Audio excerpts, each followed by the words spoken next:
Shalom anak-anak, selamat pagi semuanya. Bagaimana kabar kalian? Mister harap luar biasa di dalam Tuhan Yesus. Oke, hari ini kita masuk dalam pembelajaran bab ke-6 ya, yaitu mengenai gereja dan orang muda. Nah, Mister bertanya dulu sama kalian, berapa banyak sih anak muda di gereja kalian atau di gerejamu? Ya, ada mungkin yang sudah banyak, ada yang masih merintis, ada juga loh gereja-gereja yang pemudanya itu sepi, jarang ke gereja, jarang mau ke gereja. Nah, ini yang kita bahas. Sebenarnya peran pemuda itu bagaimana sih di dalam gereja? Ya, tapi sebelum itu mari kita membuka Alkitab kita ya, sebagai landasan pembelajaran kita hari ini. Kita buka di dalam kitab 1 Samuel. Oke, kitab Samuel ada di perjanjian perjanjian lama. 1 Samuel pasalnya yang ke-16. 1 Samuel pasal 16 ayatnya yang ke-1 sampai dengan 13. Mister bacakan untuk kita semua. 1 Samuel pasal 16 ayat pertama sampai dengan ayat yang ke-13. Dengan perikop Daud diurapi menjadi raja. Berfirmanlah Tuhan kepada Samuel, berapa lama lagi engkau berduka cita karena Saul? Bukankah ia telah kutolak sebagai raja atas Israel? Isilah tabung tandukmu dengan minyak dan pergilah. Aku mengutus engkau kepada Isai, orang Betlehem itu, sebab di antara anak-anaknya telah kupilih seorang raja bagiku.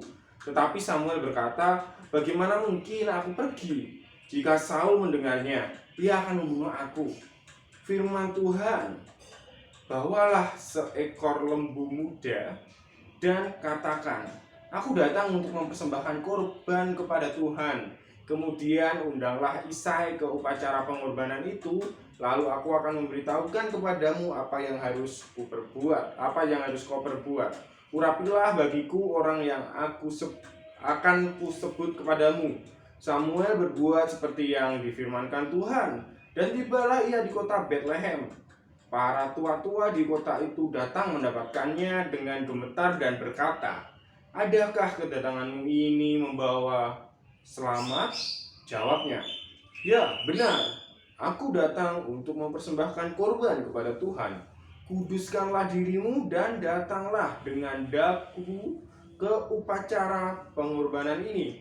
Kemudian ia menguduskan Isai dan anak-anaknya yang laki-laki dan mengundang mereka ke upacara pengorbanan itu. Ayat yang ke-6. Ketika mereka itu masuk dan Samuel melihat Eliab, lalu pikirnya, sungguh di hadapan Tuhan sekarang berdiri yang diurapinya. Tetapi berfirmanlah Tuhan kepada Samuel, janganlah pandang parasnya atau perawakan yang tinggi, sebab aku telah menolaknya. Bukan yang dilihat manusia, yang dilihat Allah. Manusia melihat apa yang di depan mata, tetapi Tuhan melihat hati. Lalu Isai memanggil Abinadab dan menyuruhnya lewat di depan Samuel, tetapi Samuel berkata, ini pun tidak dipilih Tuhan. Kemudian Isai menyuruh Syama lewat, tetapi Samuel berkata, orang ini pun tidak dipilih Tuhan. Demikianlah Isai menyuruh ketujuh anaknya lewat di depan Samuel, tetapi Samuel berkata kepada Isai, semuanya ini tidak dipilih Tuhan. Ayat 11. Lalu Samuel berkata kepada Isai, inikah anakmu semua? Jawabnya, masih tinggal yang bungsu, tetapi sedang mengembalakan kambing domba. Kata Samuel kepada Isai, suruhlah memanggil dia, sebab kita tidak akan duduk makan sebelum ia datang kemari. Kemudian disuruhnyalah menjemput dia. Ia kemerah-merahan, matanya indah dan parasnya elok. Lalu Tuhan berfirman, bangkitlah, urapilah dia, sebab inilah dia. Samuel mengambil tabung tanduk yang berisi minyak itu dan mengurapi Daud di tengah-tengah saudara-saudaranya. Sejak hari itu dan seterusnya berkuasalah roh Tuhan atas Daud, lalu berangkatlah Samuel menuju Rama. Amin. Nah, kita belajar dari tokoh Daud. Hari ini kita mau belajar dari tokoh Daud yang merupakan ya anak bungsu dari beberapa saudara, anak yang tidak dilihat oleh kakak-kakaknya, yang tidak mendapatkan perhatian oleh orang tuanya. Karena Daud ini bisa dikatakan masih kecil, ya kan, masih imut, tidak terlihat seperti raja, ya kan. Tetapi Tuhan mengatakan Tuhan tidak melihat apa yang manusia lihat. Manusia melihat apa yang di depan mata, tetapi Tuhan melihat hati. Nah, ini adalah poin plus untuk Daud, yaitu Daud memiliki hati yang tulus, hati yang benar-benar sungguh-sungguh. Ketika diberikan tugas, dia mengerjakan dengan penuh tanggung jawab. Loh, Mister kok tahu? Iya, karena Daud pernah berbicara bahwa Daud ketika mengembalakan kambing dombanya, dan kambing dombanya ini hanya beberapa ekor, ya.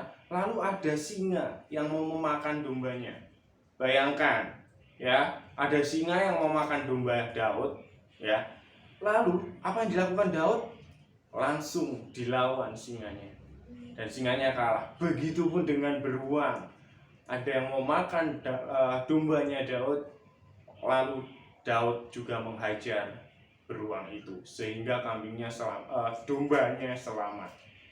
Mungkin kalau Mister yang jadi Daud pada waktu itu, ya, Mister akan biarkan saja ketika Mister mengembalakan domba gitu kan.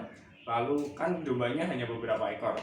Lalu datanglah seekor singa gitu kan memakan dombanya Mister, ya.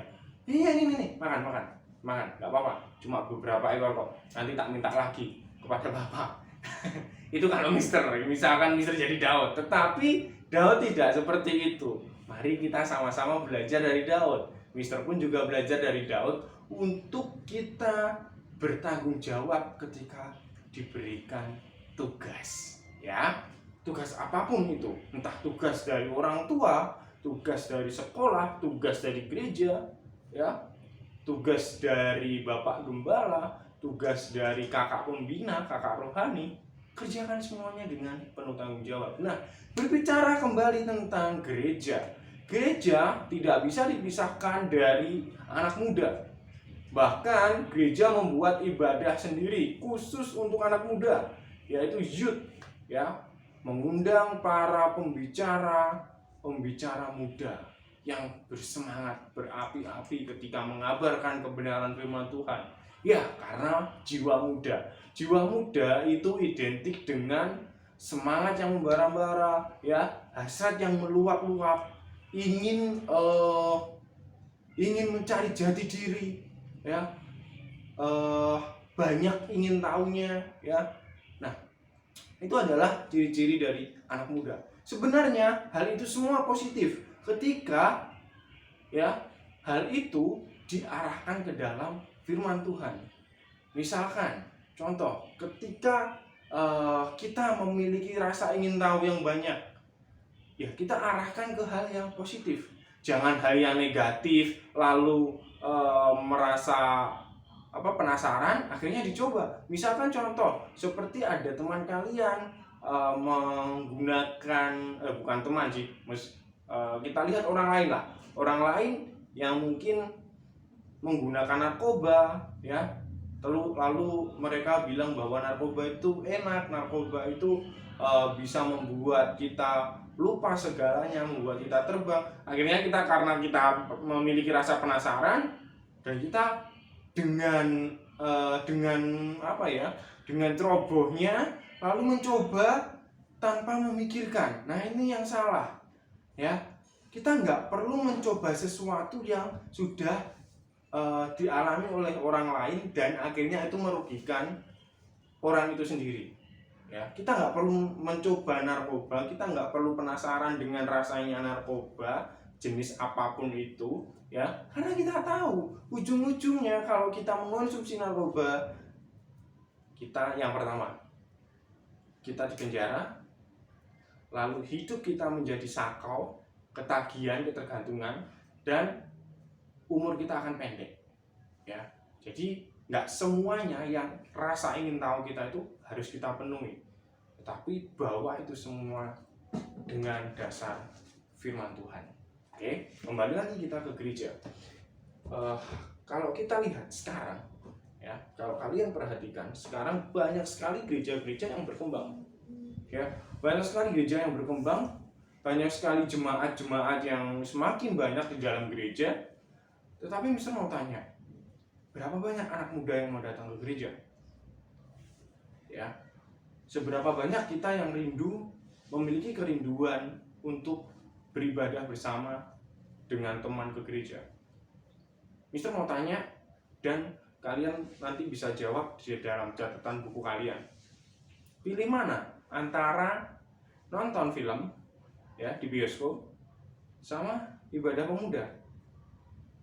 Oke, pilih mana antara nonton film di bioskop, ditraktir nonton film di bioskop, sama diajak ibadah pemuda? Ya, Mister harap kalian jawabnya jujur. Kalau memang kalian mau beribadah, tulis beribadah. Tetapi kalau kalian mau nonton, tulis nonton. Mister perlu jawaban jujur kalian. Oke, nah itu nanti kalian bisa catat. Lalu yang Mister mau bahas di sini, dalam kenyataannya, ya, anak muda itu sekarang mulai tidak memperhatikan gereja. Kalaupun pelayanan hanya sebatas pelayanan, ya, kalaupun ke gereja ya hanya sebatas ke gereja. Bahkan yang ironi, ya, yang disayangkan, banyak anak muda ketika ke gereja buka gadget, ya, main HP. Bukan main HP karena untuk Alkitab, ya, enggak, tetapi untuk sosmed, ya, kebutuhan sosial media.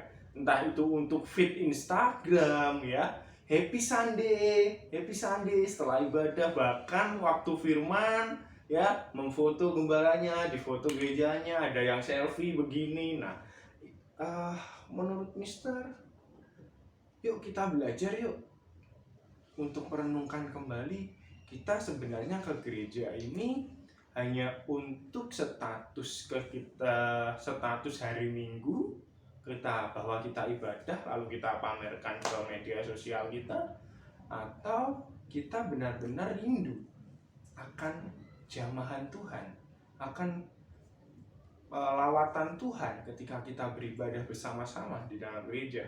Mungkin saat ini nggak bisa karena masih pandemi, tetapi bukan berarti kita dibatasi oleh ruangan, oleh tempat. Kita beribadah dimanapun bisa, ya. Tuhan hadir di mana-mana karena Tuhan omnipresence, maha hadir. Yang kita perlu belajar, yang kita perlu refleksikan dalam diri, yaitu motivasi kita dalam beribadah, ya. Jadi yuk kita sama-sama belajar untuk kembali lagi kita memiliki semangat sebagai anak muda, ya. Gunakan semangat kita dengan positif. Ketika kita beribadah, yuk kita mulai memiliki motivasi yang benar-benar untuk mencari hadirat Tuhan, benar-benar untuk mencari lawatan Tuhan dalam hidup kita, sehingga kita benar-benar diubahkan ketika setelah ibadah, bukan hanya untuk status saja, ya, bukan untuk karena gengsi-gengsian, bukan karena untuk pamer outfit, enggak, bukan untuk pamer gadget yang lebih mahal mana, enggak, bukan karena sepatu kalian mereknya yang bagus, enggak. Ke gereja bukan ajang untuk pamer, tetapi kita benar-benar mencari Tuhan bersama-sama, ya. Walaupun sekarang online, saya harap kita tetap semangat sebagai anak muda, oke? Tetap jangan menyerah, karena kita akan tetap bersama-sama, ya, bersatu, beribadah untuk Tuhan Yesus Kristus. Nah, sekarang Mister mau mengajak kalian untuk merenungkan kembali mengenai gereja. Tugasnya yang pertama, ya, apa gereja? Yang pertama, apa sih makna gereja bagi dirimu sendiri? Itu yang pertama. Lalu yang kedua, coba tanya ke temanmu, ya. Coba tanya kepada temanmu, oke, temanmu, apa makna gereja bagi mereka. Tanyakan, ya, minimal 3 orang. Jadi cari 3 orang teman kalian, lalu tanyakan kepada mereka, apa makna gereja bagi mereka. Ya, setiap orang harus mencari 3 teman, baik teman dari satu kelas ataupun dengan kelas lainnya, ya. Dan yang ketiga, ini tugasnya.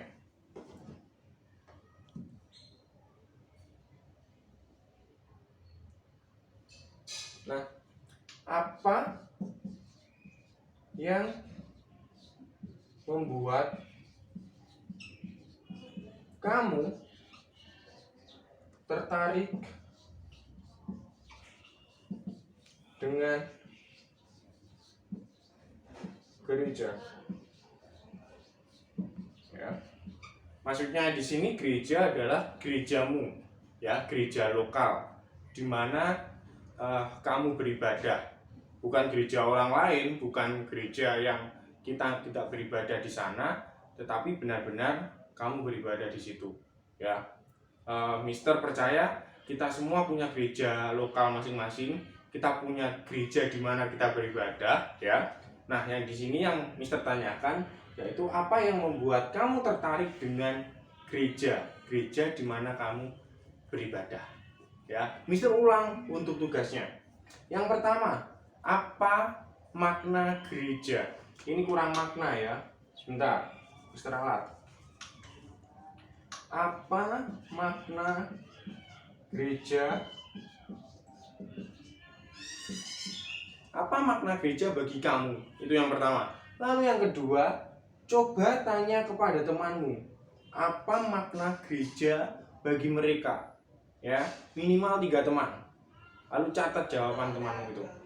Dan yang ketiga, ya, yang kedua dulu.